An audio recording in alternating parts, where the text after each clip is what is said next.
Sevdiğinin nazını değil, kahrını çekmektir sevda. Onunla bir ömür değil, onun için bir ömürdür sevda. Eline el değmesini değil, gölgesine gölge değmesini kıskanmaktır sevda. Yürürken dikenli yollardan dar ağacına, son dileğinde onu görebilmeyi istemektir sevda. Yani demem o ki herkesin harcı değildir bu sevda. Bir şafaktan bir şafağa, bir akşamdan bir akşama merhaba demeden daha bu gitmeler gitmek değil. Bir şafaktan bir şafağa, bir akşamdan bir akşama merhaba demeden daha bu gitmeler gitmek değil.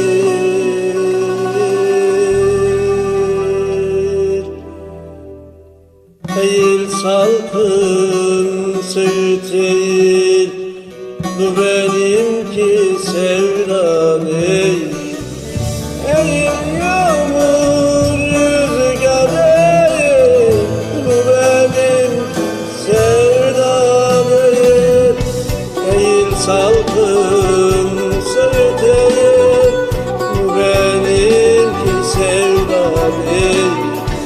Eğil yağmur rüzgar değil, bu benimki sevda değil.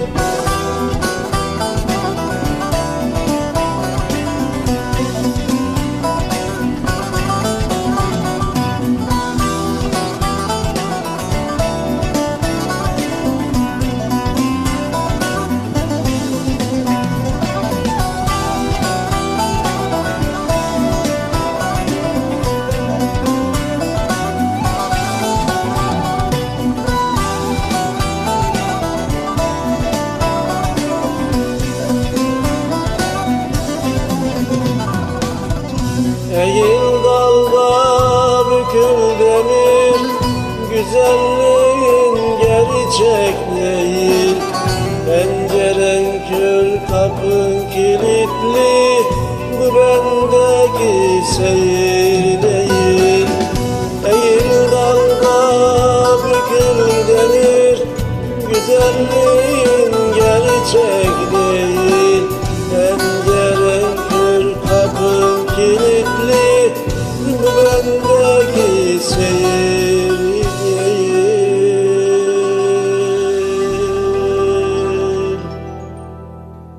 Eğil salkım söğüt değil, bu benimki sevda değil.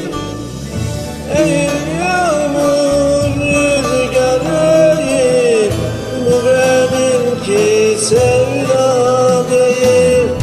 Eğil salkım söğüt değil, bu benimki sevda değil.